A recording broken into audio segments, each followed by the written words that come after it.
June 2 school തുറക്കുമോ? നമ്മളെല്ലാവരും കാത്തിരിക്കുന്ന ഒരു ക്വസ്റ്റ്യൻ ആണ് അല്ലേ? അതെ, കാരണം നമ്മുടെ കുട്ടികളെല്ലാവരും അത്യാവശ്യം പ്രിപ്പയർഡ് ആയി സ്കൂളൊക്കെ തുറക്കും എന്നുള്ള ഒരു മൈൻഡ് സെറ്റ് ഒക്കെ സെറ്റ് ആയിട്ടിരിക്കുന്ന ഒരു സമയമാണ്.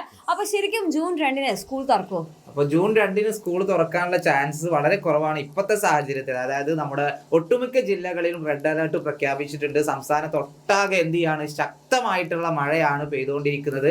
നേരത്തെ എത്തിയിട്ടുള്ള കാലവർഷം എത്രത്തോളം ഇനി അങ്ങോട്ട് നമ്മുടെ സംസ്ഥാനത്തെ ബാധിക്കും എന്നുള്ളത് നമുക്ക് കണ്ടു തന്നെ അറിയാം.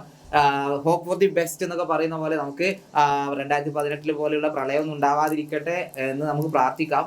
അതുകൊണ്ട് തന്നെ ഒരു ചെറിയൊരു ചാൻസ് ജൂൺ 2 സ്കൂൾ തുറക്കാനുള്ള ചാൻസ് വളരെ കുറവായിട്ടാണ് തോന്നുന്നത്. ഇപ്പോഴത്തെ ഈ ഒരു സിറ്റുവേഷൻ ഇങ്ങനെ തന്നെയാണ് പോകുന്നതെന്നുണ്ടെങ്കിൽ നമുക്ക് എന്തായാലും ഒരു മാറ്റം ഉണ്ടാവാനുള്ള ചാൻസ് ഉണ്ട്. പക്ഷെ ഒഫീഷ്യലി നമുക്ക് ജൂൺ 2 മുഖ്യമന്ത്രിയുടെ നേതൃത്വത്തിൽ ആലപ്പുഴ ജില്ലയിൽ വെച്ചിട്ട് പ്രവേശനോത്സവം ഒക്കെ നടത്തുന്നുണ്ട്. അത് അതിന്റെ വഴിക്ക് പോകും. അത് മാറ്റി വെക്കോ എന്നുള്ളത് നമുക്ക് അങ്ങനെ എന്തെങ്കിലും ഒരു റിപ്പോർട്ട് കിട്ടുകയാണെങ്കിൽ ആദ്യം തന്നെ നിങ്ങളെ അറിയിക്കുന്നതായിരിക്കും കേട്ടോ. ഓക്കെ, ഇത് കൂടാതെ തന്നെ എന്റെ കുട്ടികളെല്ലാവരും തന്നെ നല്ല നല്ല കനത്ത മഴയാണ് ഇപ്പൊ നടന്നുകൊണ്ടിരിക്കുന്നത്. ഇപ്പൊ നിങ്ങളോട് കുറച്ച് കാര്യങ്ങൾ പറഞ്ഞു തരാമെന്ന് വിചാരിച്ചു. കാരണം ഈ മഴയാവുന്ന സമയത്ത് കുളത്തിലായാലും അല്ലെങ്കിൽ പുഴകളിലായാലും ഒരുപാട് ഇങ്ങനെ വെള്ളമൊക്കെ ഇങ്ങനെ വന്ന് നല്ല രസം ഉണ്ടാവും കാണാനായിട്ട്. അപ്പൊ നമുക്ക് ഇങ്ങനെ നീന്തി കളിക്കാനൊക്കെ ഇങ്ങനെ തോന്നലൊക്കെ വരും. പക്ഷെ ചെയ്യരുത്.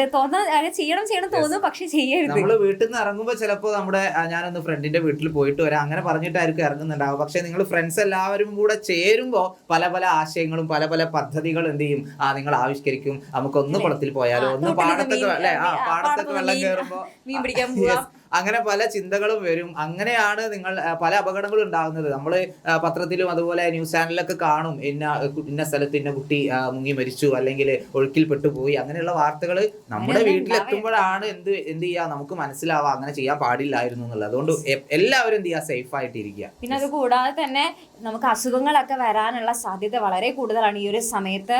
അപ്പൊ അതുകൊണ്ട് തന്നെ എന്റെ കുട്ടികളെ തിളപ്പിച്ചാറിയ വെള്ളം കുടിക്കാനായിട്ട് നോക്കുക. പിന്നെ നിങ്ങളിപ്പോ പുറത്തൊക്കെ പോവാണെന്നുണ്ടെങ്കിൽ വളരെ സേഫ് ആയിട്ട് തന്നെ യാത്ര ചെയ്യാനായിട്ട് പോവാ. അപ്പൊ നിങ്ങളുടെ പാരന്റ്സ് ആയിരിക്കും മിക്കവാറും എന്താ പറയാ വാഹനം ഓടിക്കുന്നുണ്ടാവുക. അപ്പൊ നിങ്ങൾ കൂടെ ഉണ്ടെങ്കിൽ അവരങ്ങനെ പറഞ്ഞുകൊണ്ടേ ഇരിക്കുക, എന്ത് ഹെൽമെറ്റ് വെക്കണേ അല്ലെങ്കിൽ സീറ്റ് ബെൽറ്റ് ഇടണേ. അവരൊറ്റക്കാണ് പോകുന്നെങ്കിലും നിങ്ങൾ പറയുമ്പോൾ അവർക്ക് അത് തട്ടിക്കളയാൻ പറ്റില്ല. അപ്പൊ അവരത് കേൾക്കും, അനുസരിക്കും തീർച്ചയായിട്ടും. പിന്നെ അതേപോലെ തന്നെ അനാവശ്യമായിട്ടുള്ള യാത്രകളൊക്കെ മാക്സിമം ഒഴിവാക്കുക. കാരണം എന്തെങ്കിലും അത്യാവശ്യം ഉണ്ടെന്നുണ്ടെങ്കിൽ മാത്രം ഇപ്പൊ പുറത്തിറങ്ങിയാൽ മതി. കാരണം നമ്മളിപ്പോ ന്യൂസിലായാലും പല പല വാർത്തകളാണ് കേൾക്കുന്നത്. അപ്പോൾ നമ്മുടെ സ്റ്റുഡൻസിനായാലും അല്ലെങ്കിൽ ആർക്കായാലും ഒരു തരത്തിലുള്ള അപകടം പറ്റരുത്. അപ്പൊ എല്ലാവരും എന്ത് ചെയ്യാം, മാക്സിമം സേഫ് ആയിട്ട് തന്നെ ഇരിക്കാനായിട്ട് നോക്കാം. എമർജൻസി കേസിൽ എങ്ങനെങ്കിലും യാത്ര ചെയ്യണമെന്നുണ്ടെങ്കിൽ സേഫ് ആയിട്ടുള്ള റൂട്ട് തന്നെ സെലക്ട് ചെയ്യട്ടോ. അപ്പോൾ പല സ്ഥലങ്ങളിലും റോഡിലേക്കൊക്കെ വെള്ളം കയറിയിട്ടും മണ്ണിടിച്ചിലൊക്കെ കാരണം ഒരുപാട് അപകടങ്ങൾ ഉണ്ടാകുന്നുണ്ട്. അപ്പൊ അതൊന്നും നമ്മുടെ കയ്യിലല്ല. എങ്കിലും നമ്മൾ നമ്മുടെ യാത്രകൾ കുറച്ചു കഴിഞ്ഞാൽ അപകടത്തിന്റെ ആ ഒരു എണ്ണവും നമുക്ക് കുറക്കാൻ വേണ്ടി പറ്റും. ശ്രദ്ധിക്കുക എന്നുള്ളത് മാത്രമേ ഇപ്പൊ നമുക്ക് പറയാനായിട്ട് സാധിക്കുള്ളൂ. അതുപോലെ തന്നെ മാക്സിമം ഈ ഫ്രിഡ്ജിലൊക്കെ വെച്ച് പലരും ഒരു ദിവസം ഒരു ഫുഡ് ഉണ്ടാക്കി കഴിഞ്ഞാൽ പിന്നെ പിറ്റേ ദിവസമൊക്കെ അത് ചിലപ്പോൾ അതിന്റെ ബാക്കിയൊക്കെ കഴിക്കുന്നുണ്ടായിരിക്കും. അപ്പൊ അങ്ങനെ ഫ്രിഡ്ജിൽ വെച്ചിട്ട് ഈ പഴകിയ ഭക്ഷണങ്ങളൊന്നും അധികം കഴിക്കാനായിട്ട് നിൽക്കണ്ട.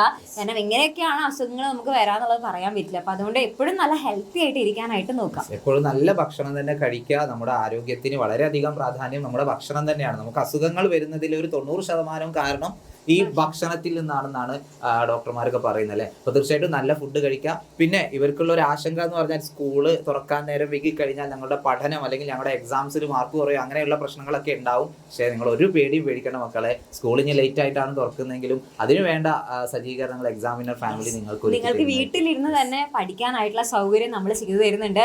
അടിപൊളിയായിട്ടുള്ള ക്ലാസ്സുകളാണ് ഇപ്പൊ നടന്നുകൊണ്ടിരിക്കുന്നത്. കാരണം നമുക്ക് ഓൾറെഡി നമ്മുടെ ബാച്ചിന്റെ ക്ലാസ്സുകളൊക്കെ ഇങ്ങനെ നടന്നുകൊണ്ടിരിക്കുകയാണ്. അപ്പൊ നിങ്ങൾക്കും നമ്മുടെ ബാച്ചിൽ അഡ്മിഷൻ എടുക്കണം എന്നുണ്ടെങ്കിൽ ഇപ്പൊ തന്നെ അഡ്മിഷൻ എടുക്കാനായിട്ട് സാധിക്കും. അപ്പൊ ഇവിടെ നമ്മൾ നോക്കുകയാണെന്നുണ്ടെങ്കിൽ ജസ്റ്റ് നമുക്ക് 6ാം ക്ലാസ് മുതൽ +2 വരെ നമുക്ക് ബാച്ചസ് ഉണ്ട്. അപ്പൊ ഇവിടെ നിങ്ങൾക്ക് ജോയിൻ ചെയ്യാനായിട്ട് ഈ കാണുന്ന നമ്പറിൽ നിങ്ങൾക്ക് കോൺടാക്ട് ചെയ്യാനായിട്ട് സാധിക്കും. അപ്പൊ നിങ്ങൾക്ക് ലൈവ് ആയിട്ട് ക്ലാസ്സുകൾ ഉണ്ടായിരിക്കും. PDF ആയിട്ട് നോട്ട്സ് പ്രൊവൈഡ് ചെയ്തു തരും. ചാപ്റ്റർ വൈസ് ആയിട്ടുള്ള വർക്ക്ഷീറ്റ്, ചാപ്റ്റർ വൈസ് ആയിട്ടുള്ള എക്സാംസ്, മോഡൽ എക്സാംസ് എല്ലാം നിങ്ങൾക്ക്, അതായത് ഒരു എക്സാമിന് ഏറ്റവും നല്ല മാർക്ക് വാങ്ങാനായിട്ടുള്ള എല്ലാ കാര്യങ്ങളും നമ്മൾ പ്രൊവൈഡ് ചെയ്തു തരുന്നുണ്ട്. അത് കറക്റ്റായിട്ട് എൻ്റെ കുട്ടികൾ യൂസ് ചെയ്താൽ മതി. അപ്പം നിങ്ങൾ ഇനി പുറത്തേക്ക് ഇറങ്ങേണ്ട ആവശ്യം ഒന്നും തന്നെ ഇല്ല. നിങ്ങളുടെ വീട്ടിൽ നിങ്ങളുടെ കംഫർട്ട് സോണിൽ ഇരുന്ന് പഠിക്കാനായിട്ടുള്ള സൗകര്യം നമ്മൾ ഇവിടെ ചെയ്തു തരും. അപ്പോൾ തീർച്ചയായിട്ടും സ്കൂള് അവധികൾ ചിലപ്പോൾ ഉണ്ടാവും. മഴക്കാലം ആകുമ്പോൾ ചിലപ്പോൾ 1-2 ഒക്കെ സ്കൂളിന് അവധി കിട്ടാം. പക്ഷേ നമ്മുടെ എക്സാംസ് ഒക്കെ മിക്കവാറും കറക്റ്റ് സമയത്ത് തന്നെ നടക്കും.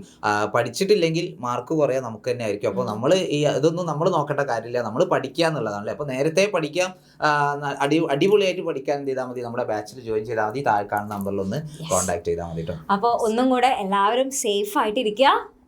അപ്പോൾ അങ്ങനെയാണെന്നുണ്ടെങ്കിൽ എല്ലാവർക്കും താങ്ക് യു സോ മച്ച്.